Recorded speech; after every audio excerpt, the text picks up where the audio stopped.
Hyderabad central యూనివర్సిటీకి సంబంధించినటువంటి పర్యావరణ జాతీయ పక్షులకు సంబంధించి అకాడమిక్ మరియు సాంస్కృతిక పరమైనటువంటి ప్రాముఖ్యతతో కూడుకున్నటువంటి ఈ 400 ఎకరాల భూమి దానిని వేలం చేయాలని మార్చి 8 నుంచి 15 కూడా వాళ్ళ ప్రభుత్వం నోటిఫికేషన్ జారీ చేసి విద్యా సంస్థకు సంబంధించినటువంటి ఈ 400 ఎకరాలు కార్పొరేట్ శక్తులకు పెట్టుబడిదారులకు దారాదత్తం చేసి విద్యా సంస్థకు సంబంధించినటువంటి 400 ఎకరాల భూమిని ఈ రకంగా వేలం చేయడం అంటే ఈ ప్రభుత్వానికి విద్య పట్ల కానీ పర్యావరణ పట్ల కానివ్వండి ఆ విలువైన భూముల అమ్మకాల ద్వారా మీరు ఇచ్చినటువంటి గ్యారెంటీల హామీలు నెరవేర్చుకోవడానికి భావితరాల భవిష్యత్తును తాకట్టు పెట్టేటువంటి అధికారం ఎవరిచ్చిందని చెప్పి భారతీయ జనతా పార్టీ ప్రశ్నిస్తూ ఉంది.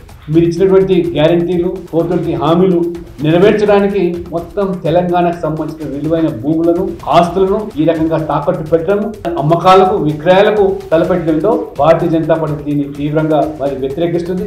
ఖచ్చితంగా దీని మీద ప్రభుత్వం పునరాలోచన చేసి ఉపసంహరించుకోకపోతే ఉద్యమాన్ని కూడా తరలేపుతామని చెప్పి ఆ విలువైనటువంటి భూములను మరి కాపాడతామని చెప్పి ఈ సందర్భంగా హెచ్చరిస్తూ మిగతా యూనివర్సిటీకి సంబంధించినటువంటి విద్యార్థులు అధ్యాపకులు కూడా అప్రమత్తంగా ఉండి మీ భూములు కాపాడుకోండి. ఖచ్చితంగా భారతీయ జనతా పార్టీ దీన్ని వ్యతిరేకిస్తుంది. అది అవసరమైతే ఉద్యమాన్ని కూడా తరలేపుతుందని చెప్పి కూడా నేను రేవంత్ రెడ్డి గారిని హెచ్చరిస్తాను.